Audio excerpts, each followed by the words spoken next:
এই বাংলাদেশের দুর্ভাগ্য হচ্ছে যে এত লাশের উপরে যারা দায়িত্বে গেছে তাদের না আছে কোনো যোগ্যতা, না আছে কোনো দক্ষতা, না আছে আসলে সরকার পরিচালনা করার জন্য কোনো ধরনের ন্যূনতম কাণ্ডজ্ঞান। আন্দোলনের শক্তিগুলির মধ্যে মানে একটা স্বাভাবিক নির্বাচনের চাইতে বেশি মাত্রায় বিভক্তি থাকার কারণে মানুষের মধ্যে আশঙ্কা তৈরি হয়েছে যে নির্বাচন হবে কিনা, নির্বাচন হলে সংস্কার হবে কিনা, এই সংস্কার আসলে তার প্রয়োজন মিটাবে কিনা। একটা শঙ্কা, একটা অনিশ্চয়তা তো আছেই। কারণটা কি? এর কারণ দুইটা তিনটা আমার কাছে মনে হয়, আমি তো ওনার কাছ থেকে শুনতেছিলাম। আমার নিজের যেটা মনে হয়, একটা নির্বাচনের আগে প্রথমত ধরেন যেটা মনে করা লাগে যে মানুষের এইবারের নির্বাচনের প্রেক্ষাপট যেগুলি বললেন এগুলি নিয়ে আমি আলাদা করে কথা বলতেছি না। একটা হচ্ছে যে একটা নিরপেক্ষ নির্বাচন হবে, গ্রহণযোগ্য নির্বাচন হবে, মানুষ অবাধে তার ভোট দিতে পারবে। এটার জন্য আইন শৃঙ্খলা এবং রাজনৈতিক পরিবেশ একটা দুইটা মিলে একটা জিনিস হয়। বাংলাদেশের আইন শৃঙ্খলা রক্ষা করার যে কাজটা এখন পর্যন্ত হচ্ছে, এই কাজটা মানুষ নিজে করতেছে যদ্দূর তদ্দূর।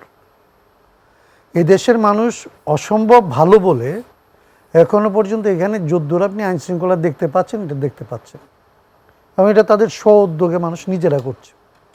এর মধ্যে আসলে সরকারের কিংবা রাষ্ট্রের জায়গা থেকে কোনো ভূমিকা নাই। আইন শৃঙ্খলা যেখানে ভেঙে পড়ার, যেখানে ভেঙে পড়তেছে, খুব অল্প মানুষ অনেক বেশি পরিমাণে ভাঙতে পারতেছে। সেইখানে যদি সরকার নিজে না থাকতো, তাহলে জনগণ সেখানে যদি আগায় গিয়ে দায়িত্ব নিত, এর চেয়ে ভালো করে এটা আমরা পাশ থেকে বিষয়গুলো কিন্তু আপনারা সংস্কার কমিশনের সঙ্গে যখন বসেছেন, আপনি সেখানে কথা বলেছেন, অনেক প্রস্তাব, তাহলে দেশের কি সংস্কারটা কি হলো আসলে?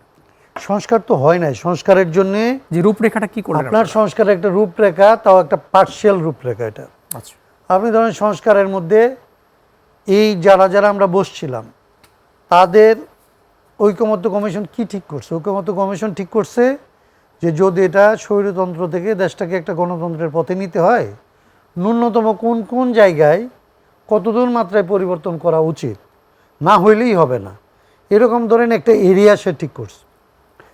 এবং এর মধ্যে থেকে ঠিক করছে, সে ধারণা করছে এর আগে প্রশ্ন উত্তর ইত্যাদি করে, যে কিসে কিসে ওইটা কাছাকাছি ঐকমত্য হইতে পারে, ঐকমত্যের কাছাকাছি আসতে পারে। যে সমস্ত জিনিস ধরেন প্রয়োজন, কিন্তু তারা যেটা মনে করছে যে এই মুহূর্তে ঐকমত্য হবে না, সেরকম বিষয়ে কোনো আলোচনা নাই। তো ধরেন অর্থনৈতিক সংস্কার নিয়ে কোনো আলোচনা হয়েছে? তা বাংলাদেশে অর্থনৈতিক সংস্কার তো সবচেয়ে বেশি প্রয়োজন দরকার ছিল। যারা আসলে জীবন দিচ্ছে এবং যারা আসলে আহত হয়েছে, পঙ্গু হয়েছে, তাদের তো আসলে কোনো একটা রাজনৈতিক রেটরিকের জন্য আসে নাই। তো তার তো জীবনের জায়গা থেকে আসলে আপনি দেখেন না কোথায় কোথায় ফাইট হচ্ছে। তারা তো আসলে বৈষম্যহীন যাত্রাবাড়িতে যে ফাইট হচ্ছে, সেখানে কি কোনো ধরনের একটা ওইরকম রনি ভাইয়ের মতো কিংবা আমার মতো একটা সফিস্টিকেটেড ডেমোক্রেসির জন্য এসছে সে?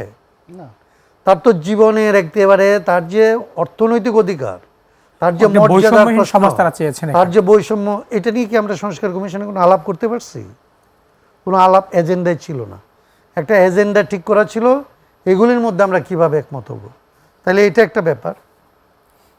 আরেকটা ব্যাপার যদি আপনি বলেন যে রাজনৈতিক সংস্কারের ক্ষেত্রে, রাজনৈতিক ধরেন রাষ্ট্রের সংস্কারের আলাপ করছি আমরা। রাষ্ট্র সংস্কারটা আসলে অপারেট করবে কারা? রাজনৈতিক দলগুলি। তো রাজনীতির সংস্কার কিংবা রাজনৈতিক দলগুলির সংস্কারের কোনো আলোচনা করছি আমরা? আপনি তিনটা জিনিস না হলে তো প্যাকেজটা হবে না। আপনার রাজনৈতিক দলের কোনো সংস্কার হবে না, অর্থনৈতিক বৈষম্যের কোনো সংস্কার হবে না, আপনি একটা রাজনীতির রাষ্ট্র পরিচালনার জায়গায় কিছু জায়গায় একটা ভারসাম্য আনার চিন্তা করবেন, এবং এটা নিজে আসলে একটা ভারসাম্য নিয়ে আসবে, সমাজ এটা অট্ট তৈরি হয়ে যাবে, এই আশা করা তো বেশি আশা করা বাচ্চা ভাই। এটার অবস্থা ছিল না। যদ্দূর হয়েছিল, যদ্দূর আমরা মিলে কমন মিনিমাম হিসাবে ঠিক করছিলাম, ততদূর বাস্তবায়নের যে একটা টেকসই, যে এইটা হবে আগামীতে এবং এইটা হলে টেকসই হবে। ত্রয়োদশ সংশোধনীর মতো মানুষ জীবন দিয়ে ধরেন একটা ভোটের জন্য একটা সংশোধনী আনবে, তারপরে আদালতে 4-3 ভোটে 4 জন বিচারপতি মনে করবে যে না এটা উড়াই দিতে হবে, তারপরে চলে যাবে। হাজার হাজার মানুষের জীবন যাতে এইভাবে ভেসে না যায়, তার জন্য আমরা একটা টেকসই পদ্ধতির কথা বলছিলাম, যে একটা সংস্কার কমিশন এটা লাগবে। এখন যদি নির্বাচন পর্যন্ত এই জায়গাগুলো করেছিলেন না, আমরা এইটা বলে শেষ করি যে এখন পর্যন্ত এটা যে টেকসই করব, এই টেকসই করার পদ্ধতিটাই টেকসই করতে পারি নাই। তারা আলোচনা নির্বাচন বিতর্ক হলে রয়ে কি গেছে এগুলো এই এবং এই সমস্ত বিতর্ক রয়ে গেছে বলে আন্দোলনের শক্তিগুলির মধ্যে মানে একটা স্বাভাবিক নির্বাচনের চাইতে বেশি মাত্রায় বিভক্তি থাকার কারণে মানুষের মধ্যে আশঙ্কা তৈরি হয়েছে যে নির্বাচন হবে কিনা, নির্বাচন হলে সংস্কার হবে কিনা, এই সংস্কার আসলে তার প্রয়োজন মিটাবে কিনা। তিনটা বিষয় তো তার মধ্যে হতাশা আছে।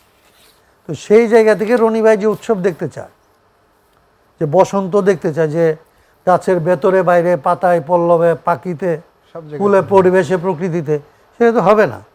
এবং সরকার তার খুব আকাঙ্ক্ষা থাকতে পারে, সরকারের কারো কারো খুব আকাঙ্ক্ষা থাকতে পারে যে এরকম একটা ঘটনা ঘটুক, কিন্তু ঘটনা ঘটানোর জন্য পাত্রপাত্রী থাকবে না, ঘটনা তো ওটা ঘটবে না। নির্বাচনের জরিপ নিয়ে যেটা বলছিলেন গোলাম মাওলা রনি, প্রথম আলোর যে রিপোর্টের উদ্ধৃতি দিয়ে, সেখানে নিশ্চয়ই আপনি দেখেছেন যে আমিডাবির নির্বাচন যেটা তারা করেছে সেখানের ওই বিষয় নিয়ে আওয়ামী লীগ আমলের, সেখানে ছিল নির্বাচনে আওয়ামী লীগ চান না 28%, শর্তহীন শর্তযুক্তভাবে চান 69%। আসলে এই জরিপ সম্পর্কে আপনার মতামত? না, জরিপের হেডলাইন যেভাবে করছেন এইভাবে ধরেন, এই হেডলাইনগুলি হচ্ছে সমস্যা। শর্তযুক্তভাবে যারা চায় তার মধ্যে তো আমিও আছি। আমি তো মনেই করি যে আওয়ামী লীগের বিচার হইতে হবে, দল হিসেবে তার বিচার হইতে হবে, যারা এই গণহত্যা করছে তাদের বিচার হইতে হবে এবং বাকিদের সাথে রিকনসিলিয়েশন হইতে হবে। আওয়ামী লীগকে কি আমি দেশ থেকে নিশ্চিত নির্মূল করে ফেলতে পারবো? আমি তো রাজাকারই নির্মূল করতে পারি না রে ভাই। 50 বছরে রাজাকারের পরিমাণ তো অনেক কম ছিল। 71 সালে যত বড় ঐক্য হয়েছিল এই দেশে মুক্তিযুদ্ধের পক্ষে, তার বিরুদ্ধে কয়জন ছিল? তাদেরকে আমরা নির্মূল করতে পারছি, নিশ্চিহ্ন করতে পারছি? আওয়ামী লীগকে আপনি নিশ্চিহ্ন করে দিতে পারবেন? যেটা লাগবে ভবিষ্যতে এইরকম একটা ব্যবস্থা করা দরকার যে আমি রাষ্ট্র পরিচালনার দায়িত্ব নেওয়ার পরে রাষ্ট্রের যে যে কাজ করার জন্য আমি দায়িত্ব নিলাম, যাদের রক্ষণাবেক্ষণ, যাদের নিরাপত্তার জন্য আমি বেতন নেব, ভাতা নেব, তাদেরকে আমি আসলে অন্য বিদেশি শক্তির মতো গুলি করে মেরে ফেলবো, সেনাবাহিনী লেলায় দেব, বিমান থেকে তাদের উপর বোমা ফেলবো, তারপরেও আমাকে রাজনৈতিকভাবে আসলে এখানে পুনঃপ্রতিষ্ঠিত করা হবে, এতটা আশা করার মতো পরিস্থিতি যেন না আসে। আরেকজন সরকার যেন মনে করতে না পারে যে আমি এখানকার গণহত্যা করার পরেও আমি 3 বছর পরে আবার রাজনীতি করতে পারবো। এই জায়গাটাকে নিশ্চিত করতে হবে। সাম্প্রতিক বিষয়গুলো নিয়ে আজকে বিবিসির একটা শিরোনাম নিশ্চয়ই আপনাদের চোখে পড়েছে, সেটা হচ্ছে যে বিবিসির শিরোনাম হচ্ছে অজ্ঞাতনামা লাশ, হেফাজতে মৃত্যু আর মব, এখন মানবাধিকারের 3 সংকট। তাদের হেডলাইন হচ্ছে এটা। তো এখন মানবাধিকার সংগঠক অন্তর্বর্তী সরকারের গঠিত গুম কমিশনের সদস্য নূর খান লিটন উনি বলেছেন যে মানবাধিকারের কোনো কোনো ক্ষেত্রে গত 1.5 বছরে উন্নতি হলেও সামগ্রিক পরিস্থিতি সন্তোষজনক নয়, বরং প্রতিদিনই পরিস্থিতি খারাপ হচ্ছে, এটা তার মন্তব্য। তফসিল ঘোষণা হলে কি এই সব পরিস্থিতিগুলো পরিবর্তন হবে, মানে এগুলো কি কমে যাবে? আমরা আশা করতেছিলাম, কিন্তু আমাদের সরকারের জায়গা থেকে যেরকম বলছে যে তার হাতে কোনো ম্যাজিক নাই, স্বরাষ্ট্র উপদেষ্টা যেভাবে বলছে, এটা খুব হতাশাজনক। আর মানুষের অনেক কিছু থাকে না, কিন্তু অনেক আশা করতে হয় এবং এই আশা নিজে একটা শক্তি হয়। আশার একটা বড় শক্তি আছে, হতাশা একটা খুব বিপজ্জনক। অন্যরা যারা আসলে হতাশার পরিবেশ চায় তারা এটাকে সুযোগ হিসেবে কাজে নিতে পারে, আর কাজে লাগানোর জন্য এটা তার পক্ষে চলে যায়। যারা দায়িত্বে গেছে, এই বাংলাদেশের দুর্ভাগ্য হচ্ছে যে এত লাশের উপরে যারা দায়িত্বে গেছে তাদের না আছে কোনো যোগ্যতা, না আছে কোনো দক্ষতা, না আছে আসলে সরকার পরিচালনা করার জন্য কোনো ধরনের ন্যূনতম কাণ্ডজ্ঞান। কোন জায়গায় বসে কোন কথা বলা যায় আছে, তাহলে কাদের আছে? কোন জায়গায় রাজনীতিবিদরা, এত খারাপের পরেও রাজনীতিবিদরাই। কিন্তু এই যে তফসিল, এই তফসিল করলে এটা কি রাজনৈতিক দলগুলোর উপর কোনো প্রভাব ফেলতে পারবে? নিশ্চয়ই ফেলা উচিত। কি ধরনের প্রভাব ফেলতে পারবে? রাজনৈতিক দলগুলি তো আসলে একটা তফসিলের ভিত্তিতে যে আচরণবিধি তার মধ্যে চলে আসার কথা, তার সভা সমাবেশ থেকে শুরু করে তার চাল কিন্তু সেটাকে আসবে তারা, কারণ তাদের তো বলা হয়েছে যে দুইটা জিনিস ছিল। সেই নীতিমালার তো আমরা দেখছি ঢাকা শহর বিভিন্ন বড় বড় শহরে ইতিমধ্যে নীতিমালার বাইরে গিয়ে তারা কাজ করছে। সেটা তো করতেই থাকে। আমি যেটা বললাম, আমার যদি সরকার যদি বলে যে এগুলো নিয়ন্ত্রণ করার আমার কোনো ক্ষমতা নাই, তাইলে আমি যদি বুঝি যে আমি যদি এটা করি আপনি আমাকে কিছু করতে পারবেন না, আপনি আমাকে কিছু করবেন না। বাংলাদেশে যারা মব করছে কয়জন মানুষ রে ভাই? এই 14 মাস ধরে যারা এখানে মব করছে কয়জন মানুষ? এটা আমি যেটা বলতেছিলাম, আপনি মাঝখানে থামাইছিলেন। মব যদি আসলে সরকারের দায়িত্ব এটা থামানো, এটা যদি মানুষ মনে না করতো, এই মব বাংলাদেশে হইতো না।